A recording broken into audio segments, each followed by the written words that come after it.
Menemukan sosok seorang Ivan Fadilah, Vena seperti menemukan pernah dari hidupnya. Apa yang ia impikan sejak kecil tentang peran seorang ayah, ternyata telah ia temukan pada diri suaminya kini. Dukungan sang ibu pada calon pendampingnya, rentang waktu berkenalan yang cukup lama kala menjalani tugasnya sebagai abang dan none Jakarta, juga membuat Vena semakin sadar bahwa Ivan memang diciptakan untuknya. Wah, kalau Mas Ivan itu memang jodoh kayaknya. Karena pertama kali nggak suka sama Mas Ivan. Aku tuh nggak suka sama cowok yang pendiam. Dia kan pendiam, nggak pernah ngomong, nggak pernah bercanda. Sampai detik ini kawin 16 tahun tuh nggak pernah bercanda. Aku kalau cerita lucu dia juga nggak pernah ketawa. Sebenarnya bukan sosok yang aku idolakan ya, pendiam banget gitu.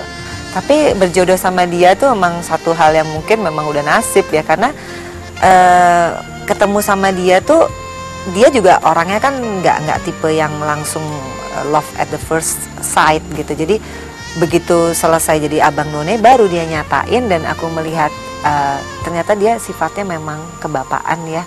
Kelihatan dari selama 1 tahun kita jadi abang none, dan dia bisa bekerja gitu, dan dia orang yang tanggung jawab. Jadi aku pikir mau cari yang kayak apa lagi gitu. Dan yang aku pinginin dari aku kecil kan figur yang fatherhood, dan ada semua di Mas Ivan. Aku happy banget gitu. Maksudnya ya dialah yang sosok yang paling aku tunggu-tunggu gitu.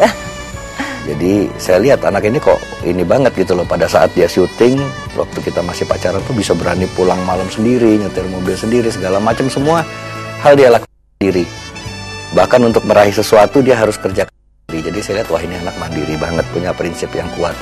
Untuk itu juga salah satunya yang saya lihat akhirnya kenapa dia menjadi pilihan hati saya gitu loh.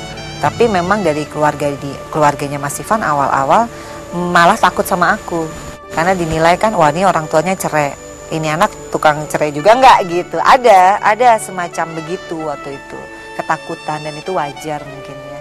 Karena dia kan anak laki satu-satunya, kesayangan. Jadi ternyata sekarang ibunya malah makin paling sayang mungkin sama aku, karena ya saya nggak pernah macem-macem kok, apa yang mesti dikhawatirin gitu. Waktu menikahnya Vena pun sama Ivan, itu tante yang milih Ivan. Dia harus punya suami tuh yang bisa ngayomin, bisa kebersamaan, karena itu yang nggak dapet dari kecil, kebersamaan. Nanti kan dia melihat tuh bahwa orang itu ada suaminya, ada istrinya.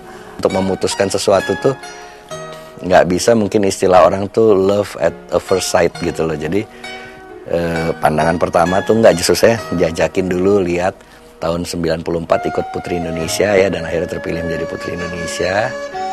Itu kita udah semakin dekat gitu loh. Semakin dekat, 3 tahun kita pacaran, terus saya melamar Vena untuk jadi istri saya.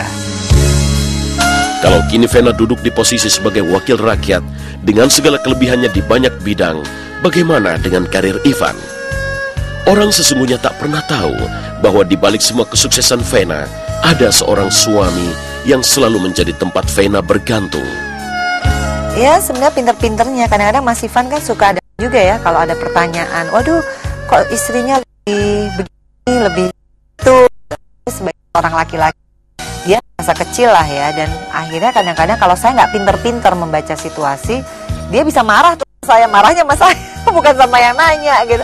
Jadi itu sebagai istri saya harus lebih pinter-pinter begitu, menempatkan bahwa tetap dia nomor 1 di keluarga, saya luarnya seperti apa, kembali ya men-treat dia, kalau di rumah ya dia yang saya treat, yang jadi rajanya lah gitu. Tapi untuk saya memang karena saya juga orangnya lebih easy going ya, lebih yang penting apa yang saya perbuat tidak menyalahi, tidak ada sesuatu yang salah, ya nggak masalah gitu loh. Dan alhamdulillah sampai saat ini, mulai dari kita menikah, itu nafkah untuk keluarga selalu saya cukupin gitu loh. Alhamdulillah rezeki ada aja. Urusan rumah tangga dan sebagainya itu saya yang memberikan nafkah gitu loh.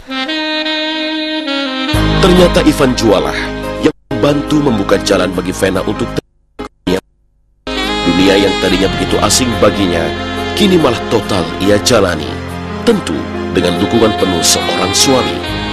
Vena bahkan rela meninggalkan dunia keartisannya juga salsa yang sangat dicintainya untuk kemudian mengabdi pada masyarakat. Nah, dari tahun 2004 sampai 2009 kan saya teman kapelnya kan orang Latin semua. Tahu sendiri dong orang Latin. Dibuat-buat gitu. Lama-lama yang sebel tuh masih fun gitu. Jadi dia lama-lama nih lama-lama kalau saya kasih izin bisa lama-lama nggak inget kalau dia punya anak. Dan mati kata saya memang nggak macem-macem ya. Nari itu gimana tuh suaminya perasaannya. Nah lama-lama masih fun yang dia komplain nih setelah 5 tahun yang komplain. Mah boleh nggak kasih usulan? Kayak kamu ini ada tawaran ya dari salah satu partai gitu. Kamu kan jiwa sosialnya juga tinggi gitu. Kamu juga orangnya senang leadership juga saya lihat kamu punya. Coba aja nyalek gitu. Apaan tuh nyalek? Nggak mau saya kan benci dunia politik pada saat itu. Nggak, pokoknya saya yang siapin semua. Kamu ikut aja. Paling juga belum tentu menang gitu. Karena dibilang belum tentu menang dan masih boleh salah, saya ikut. No hard feeling. Saya pokoknya yang penting nggak ngeluarin apa-apa. Dia semua yang nyiapin. 3 bulan pertama itu bener-bener masih ya shock culture kali ya. Jadi yang biasanya tiap hari itu belly dance lah, salsa lah, game lah gitu, koreo. Tiba-tiba sekarang duduk harus tahu materinya apa, harus menguasai permasalahan dan apa aja yang bekerja gitu. Apalagi sekarang di Komisi 1 ya, pertahanan dan keamanan, hal yang bukan background, aku bukan tentara gitu ya.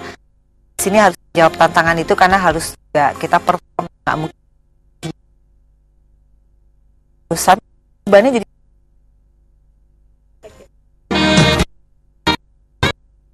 Masyarakat memang punya pilihannya sendiri untuk menentukan siapa wakil mereka.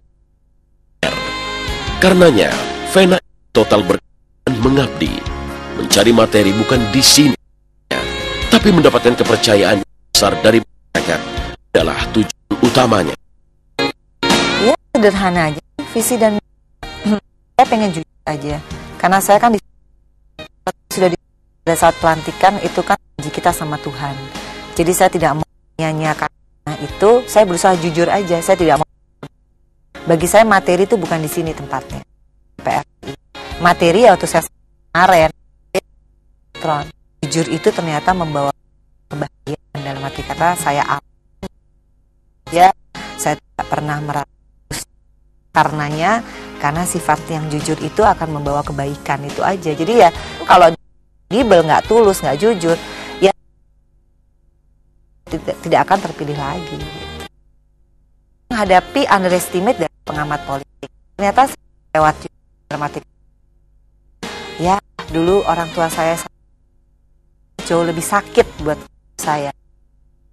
Pengamat politik tidak ada arti apa-apa. Nah untuk membuktikan itu, tidak perlulah saya merasa buktiin aja. Waktu kan menjawab. Semua artis itu tidak bisa menjadi handal, kan tidak juga. Yang makanya harus bikin survei visi yang berasal dari itu yang belum pernah ada survei. Kesibukan ternyata tak sedikit pun membuat wanita dengan ini melupakan anaknya. Ia menyertakan suami juga anak-anaknya dalam setiap kegiatannya di luar kota. Tak tergantikan oleh siapapun. Lalu